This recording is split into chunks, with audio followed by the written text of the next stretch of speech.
ಕರ್ನಾಟಕ ರಾಜ್ಯದ ಮುಖ್ಯಮಂತ್ರಿಗಳಾದ ಸಿದ್ದರಾಮಯ್ಯ ಅವರಿಗೆ ಕರ್ನಾಟಕ ರಕ್ಷಣಾ ವೇದಿಕೆ ಮಾನವರಿಗೆ ಕೂಡ ಎಲ್ಲಾ ವಿದ್ಯಾರ್ಥಿಗಳ ಪರವಾಗಿ ಅವರು ಕೂಡ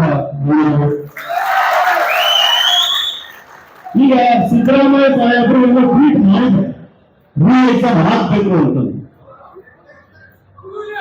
ಈ ರೂಲ್ ಎಕ್ಸಾಮ್ ಯಾರಿಂದ ಆಗುತ್ತೆ? ಅದೇ ಭ್ರಷ್ಟ KPSC,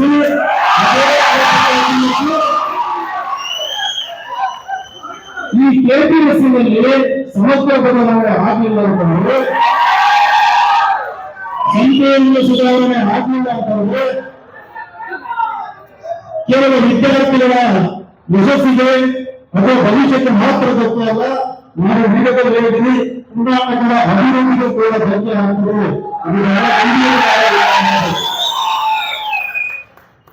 ಕಳೆದ ಬಾರಿ ಮುಂದಿನ ಆಯೋಗದ KIS ಅಧಿಕಾರಿಗಳು ಸೆಲೆಕ್ಟ್ ಆದಾಗ ಕೇವಲ 10 ಮಂದಿ ಕನ್ನಡ ಮಾಧ್ಯಮದ ವಿದ್ಯಾರ್ಥಿಗಳು, ಎಷ್ಟೋ ಕೇವಲ 10 ಮಂದಿ 40 ಮಂದಿಗಳ ಕನ್ನಡ ಮಾಧ್ಯಮದಲ್ಲಿ ಇಟ್ಟುಕೊಡ್ತಾರೆ. ಆದರೆ ಕೇವಲ 10 ಕರ್ನಾಟಕದ ಕನ್ನಡಗಳು, ಕರ್ನಾಟಕದ ಗುಡಿಗಳು ಇಲ್ಲದೆ ಕನ್ನಡ ಮಾಧ್ಯಮಗಳಲ್ಲಿ ಓದಿದ 10 ವಿದ್ಯಾರ್ಥಿಗಳಿಗೆ ಮಾತ್ರ ಕರ್ನಾಟಕದಲ್ಲಿ ಕನ್ನಡಗಳಿಗೆ ಸೇವೆ ಮಾಡಲು ಅವಕಾಶ ಸಿಗ್ತದೆ. ಇನ್ನು ಕನ್ನಡಿಗರೇ. ಆದರೆ ಇವತ್ತು ಗ್ರಾಮೀಣ ಭಾಗದಲ್ಲಿ ಬಡಮಕ್ಕಳು ಅನಿವಾರ್ಯ ಪರಿಸ್ಥಿತಿಯಿಂದ ಯಾರು ಕನ್ನಡ ಮಾಧ್ಯಮದಲ್ಲಿ ಓದ್ತಾ ಇದ್ದಾರೆ, ಅವರಿಗೆ ದೂರ ಹಿನ್ನೆಲೆ ಆಗ್ತಾ ಇದೆ. ಅದು ನಿರಂತರವಾಗಿ ಎಲ್ಲ ಹಂತದಲ್ಲೂ ಎಲ್ಲ ವ್ಯವಸ್ಥೆಗಳನ್ನು ನಡೀತಾ ಇರುವಂಥದ್ದು. ಈಗ KPSCಯಲ್ಲಿ ಯಾವ ರೀತಿ ಸಮಗ್ರ ಸುಧಾರಣೆ ಮಾಡಬೇಕು? ನೀವೆಲ್ಲ ಕೇಳಿದ್ದೀರಿ, PC ಹೊಸ ಸಮಸ್ಯೆ ಅಂತ ಕೇಳಿದ್ರು. ಮೊದಲನೇದಾಗಿ ಅಲ್ಲಿರುವ ಪ್ರತಿಯೊಬ್ಬರು ಭ್ರಷ್ಟ ಎಂಬುದನ್ನ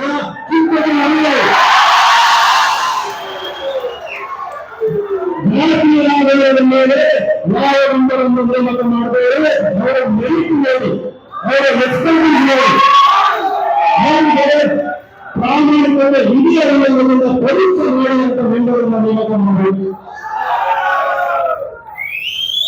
The character of the institution is reflected in its leaders ಅಂತ ಹೇಳ್ತಾರೆ. ಅಲ್ಲಿರುವ ಲೀಡರ್ಗಳು, ಅಲ್ಲಿರುವ ಅಫಿಷಿಯಲ್ಸ್ ಅವರೇ ಭ್ರಷ್ಟರಾಗಿದ್ದಾಗ ಅದರಿಂದ ನಾವು ನ್ಯಾಯನ ಬಯಸೋದಕ್ಕೆ ಹಾಕ್ತದ ಇಲ್ಲ, ಖಂಡಿತವಾಗಿಲ್ಲ. ಇದೇ ಇವತ್ತು ಏನು ಒಂದು ಬೃಹತ್ ಪ್ರತಿಭಟನೆ ಒಂದು ಬರುವಂತ ಹೋರಾಟ ಶುರುವಾಗಿದೆ. ಇದು ಕೇವಲ ಸಣ್ಣ ಪ್ರಾರಂಭ ಅಂತ ಭಾವಿಸ್ತೇವೆ.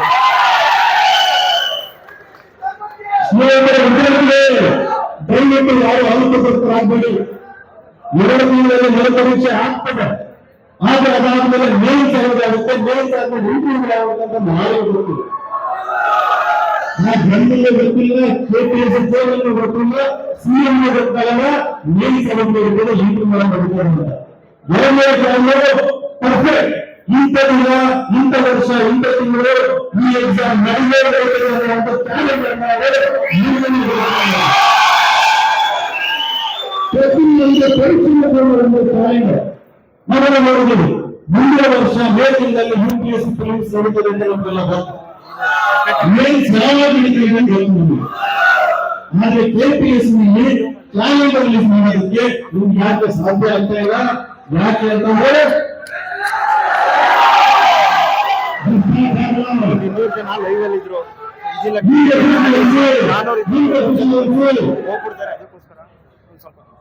ಕರ್ನಾಟಕದ ಹಿತಾಸಕ್ತಿ ಕಾಪಾಡಬೇಕಾದಂತಹ ಒಂದು KPSC ಸಂವಿಧಾನಿಕ ಸಂಸ್ಥೆ.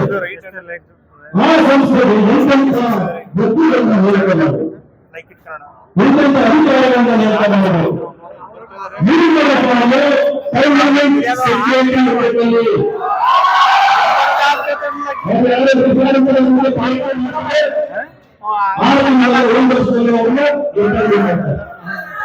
ಈ ಅಸೆಂಬ್ಲಿ ಯಾಕೆ ಮಾಡ್ತಾರೆ? ಎಲ್ಲರೂ ಹೋಗಿ ಈ ಸರ್ಕಾರದ ಮೇಲೆ ಅದು ಬಿಜೆಪಿ ಇರ್ಬೋದು, ಕಾಂಗ್ರೆಸ್ ಇರ್ಬೋದು, ಜೆಡಿಎಸ್ ಇರ್ಬೋದು, ಎಲ್ಲವೂ ಭ್ರಷ್ಟ ಸರ್ಕಾರಗಳೇ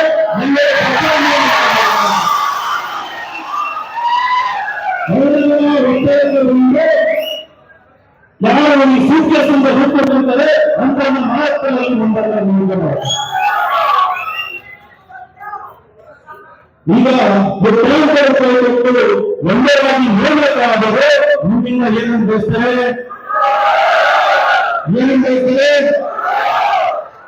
ಕನ್ನಡ ಮಾಧ್ಯಮದಲ್ಲಿ ಅನ್ಯಾಯ ಬರವೇ ಹೆಚ್ಚಾಗಿ ಕನ್ನಡ ಮಾಧ್ಯಮದಲ್ಲಿ ಮಾಡುವಂಥದ್ದು. ಒಳ್ಳೆ ಒಬ್ಬ ಮಾಜಿ ಮುಖ್ಯಮಂತ್ರಿಯವರು ಒಂದು ಸ್ಟೇಟ್ಮೆಂಟ್ ಕೊಟ್ಟಿದ್ದಾರೆ. ನಾನು ಮುಖ್ಯಮಂತ್ರಿಯಾಗಿದ್ದಾಗ ಒಬ್ಬ ವ್ಯಕ್ತಿಯ ಕುಟುಂಬಕ್ಕೆ 10ರಿಂದ 12 ಕ್ಲಾಸ್ ಹುದ್ದೆಗಳನ್ನ ಮುಂದಿನ ಚೇರ್ಮನ್ ಆಗಿದ್ದ ಕೃಷ್ಣರ ಮೂಲಕ ಕೊಡಿಸಿದ್ದೇವೆ ಅಂತ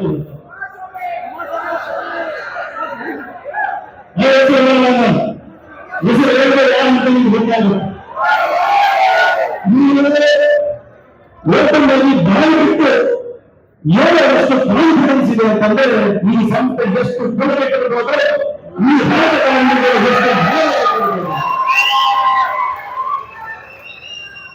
ನಾವು ಒಂದು ದಿನ ಪ್ರತಿಭಟನೆ ಮಾಡಿದಾಗ ಆಗಲೇ ನಾರಾಯಣ ಅವರು ಹೇಳಿದ್ರೆ ಹೋರಾಟ ನಿರಂತರವಾಗಿರ್ಬೇಕು, ಹೋರಾಟಕ್ಕಿಂತ ಮುಂಚೆ ಸೀರೆಗಳ ಬಹಳ ಗಟ್ಟಿಯಾಗಿರ್ಬೇಕು.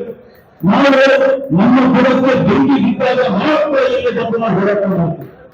ಮೊದಲು ಆ ಮನಸ್ಥಿತಿಯನ್ನು ಬದಲಾಯಿಸ್ತೇವೆ.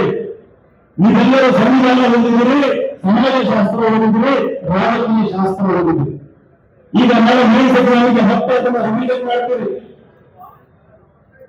ನಾವು ಇದ್ರ ಬಗ್ಗೆ ಯೋಚನೆ ಮಾಡಲಿಲ್ಲ, ಮನಸ್ಸಿನಷ್ಟರಿಂದ ಹೋರಾಟ ಮಾಡಲಿಲ್ಲ ಅಂತಂದ್ರೆ ನಾವೆಲ್ಲರೂ ಈ ಕರೆಕ್ಟ್ ಪೊಲಿಟಿಷಿಯನ್ಸ್, ಕರೆಕ್ಟ್ ಕಾಂಪಿಟೇಷನ್ಸ್ ಕಲ್ಪನೆ ಸಿಕ್ಕಿ ಬರುತ್ತೀವಿ, ಗುಲಾಮರಾಗುವ ಸ್ಥಿತಿ ಬಂದೇ ಬರ್ತಾನೆ. ಈಗ ನೀವು ಗುಲಾಮರಾಗಿ ಇಷ್ಟಪಡ್ತೀರೋ ಅಥವಾ ಪ್ರಾಮಾಣಿಕ ಅಧಿಕಾರಿಗಳಾಗಿ ಇಷ್ಟಪಡ್ತೀವಿ. ಆ ಅವಕಾಶ ಬರಬೇಕು ಅನ್ನೋದಾದ್ರೆ ಈ ಕೆಪಿಎಸ್ಸಿ ಸುಧಾರಣೆ ನಾವೆಲ್ಲ ಒಗ್ಗಟ್ಟಾಗಿ ಮಾಡಲೇಬೇಕು. ನಾವು ನಾರಾಯಣ ಇರ್ಬೋದು, ಇಲ್ಲಿ ಬಂದಿರುವಂತಹ ಸಂಸ್ಥೆಯ ಪ್ರತಿಯೊಬ್ಬ ಮುಖಗಳಿರ್ಬೋದು, ಸದಾ ನಿಮ್ಮೊಂದಿಗಿರ್ತೀವಿ. ನಾವೆಲ್ಲ ಒಗ್ಗಟ್ಟಾಗಿ ಕೆಪಿಎಸ್ಸಿ ಸಮಸ್ಯೆಗಳಲ್ಲಿ ಮಾಡುವಂತಹ ಹೋರಾಟ ಮಾಡ್ತೀವಿ. ಈ ಅನ್ಯಾಯ ನಾವು ಹೋಗಕ್ಕಾಗಲ್ಲ, ಈ ಅನ್ಯಾಯ ನಾವು ಸಹಿಸಲಾಗಲ್ಲ. ನೋಡಿ, ಒಂದು ಕನ್ನಡ ಪ್ರಶ್ನೆ ಪತ್ರಿಕೆಯ ಇವರಿಗೆ ಪರೀಕ್ಷೆಗೆ ಅನುವಾದ ಮಾಡಬಲ್ಲ ಅಂತಂದ್ರೆ ಆ ಸಂಸ್ಥೆಯಲ್ಲಿ ಸಂಧಾನ ಆಗ್ತಿದ್ದಾರೆ. ಆ ಇದಕ್ಕೆ ಟೋಟಲ್ ವೇಸ್ಟ್ ನಾರಾಯ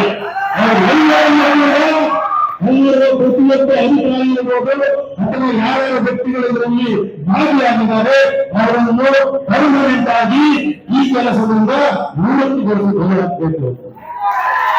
ಸರಿಯಾಗಬೇಕು.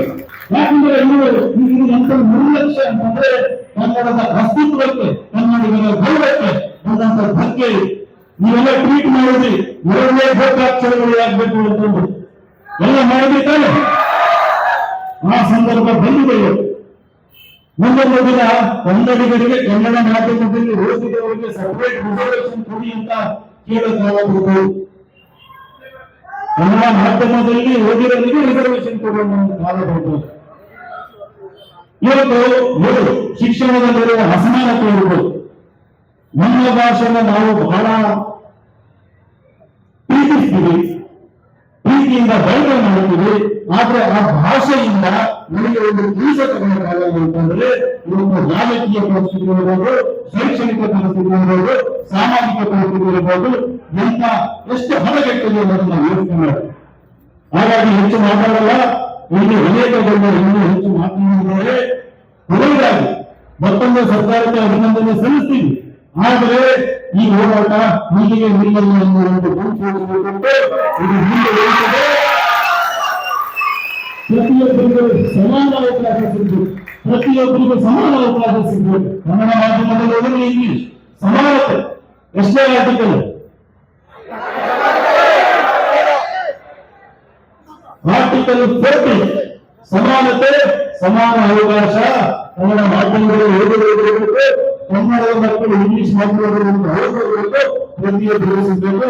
ಆ ಸಮಾನತೆ ನಾವು ಸಾಧಿಸುವವರಿಗೆ ಹೋರಾಟ ಮಾಡೋಣ ಅಂತ ಹೇಳಿ ಇಲ್ಲಿ ಪರಿಸರದಲ್ಲಿ ಮಾತನಾಡುವ ಅವಕಾಶ ಮಾಡಿಕೊಡೋದಕ್ಕೆ ಹಾಗೂ ನೀವು ವಿದ್ಯಾರ್ಥಿ ಸಂಖ್ಯೆಯಲ್ಲಿ ಸೇರಿ ಕೂಡ ನಿಮಗೆ ನೂರಾಗಿರುವುದು ನಿಜ ಅಂತ ತೋರಿಸಿ ಇವತ್ತು ಹೆಚ್ಚಿನ ಸಂಖ್ಯೆಯಲ್ಲಿ ವಾಲಂಟರಿ ಸ್ವಯಂ ಪ್ರೇರಿತ ವಿಶ್ವ ಸಂಖ್ಯೆಯಲ್ಲಿ ಬಂದಿದ್ದಲ್ಲಿ ಮುಂದಿನ ಕೂಡ ಪ್ರತಿಯೊಂದು ಹೋರಾಟ ಆದ್ದರಿಂದ ಇಲ್ಲಿ ಬಂದರೆ ಇಲ್ಲಿ ಕಲಿಯೋದು ಸಾಕಷ್ಟು ಇರ್ತದೆ.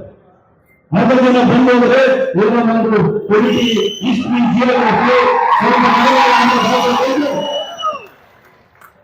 ಜೀವ ಕೊಟ್ಟಂತ ನಾಡು ಎಷ್ಟು ಜನ ಜೀವ ಕೊಟ್ಟಿದ್ವಿ ಕನ್ನಡ ಉಳಿಸೋದಕ್ಕೆ ದೇಶ ಉಳಿಸೋದಕ್ಕೆ ನೀವು ಅರ್ಧ ಜನ ಕೊಡಕ್ಕಾಗಲ್ಲ ನಿಮಗೆ. ನೆಕ್ಸ್ಟ್ ಟೈಮ್ ನಾವು ಯಾವಾಗಲೂ ಪ್ರತಿಭಟನೆ ಮಾಡುವಾಗ ಅದು ಕ್ರಿಯಾತ್ಮಕ ಇರ್ಬೋದು, ನಿಮ್ಮ ಹಿತಾಸಕ್ತಿ ಇರ್ಬೋದು, KPSC ಇನ್ಫಾರ್ಮೇಶನ್ ಇರ್ಬೋದು, ಒಬ್ಬೊಬ್ಬರು ಕನಿಷ್ಠ 3 ಮಂದಿಯನ್ನು ಕರ್ಕೊಂಡು ಸಂಘಟನೆ ನೋಡಿ ಎದುರ್ಕೊಂಡವರು ಸರ್ಕಾರ ನಮಗೆ ಸಾರ್ವಜನಿಕರಿಗೆ ಜನರಿಗೆ ಜನಸಾಮಾನ್ಯರಿಗೆ ಅನ್ಯಾಯವಾಗಿರುವವರಿಗೆ ಶೋಷಕರಿಗೆ ತಲೆಯಾಗುವಂತಹ ಹೊರಗೆ ಅಂತ ಹೇಳಿ ನಾವು ಮಾತನಾಡುತ್ತೀವಿ.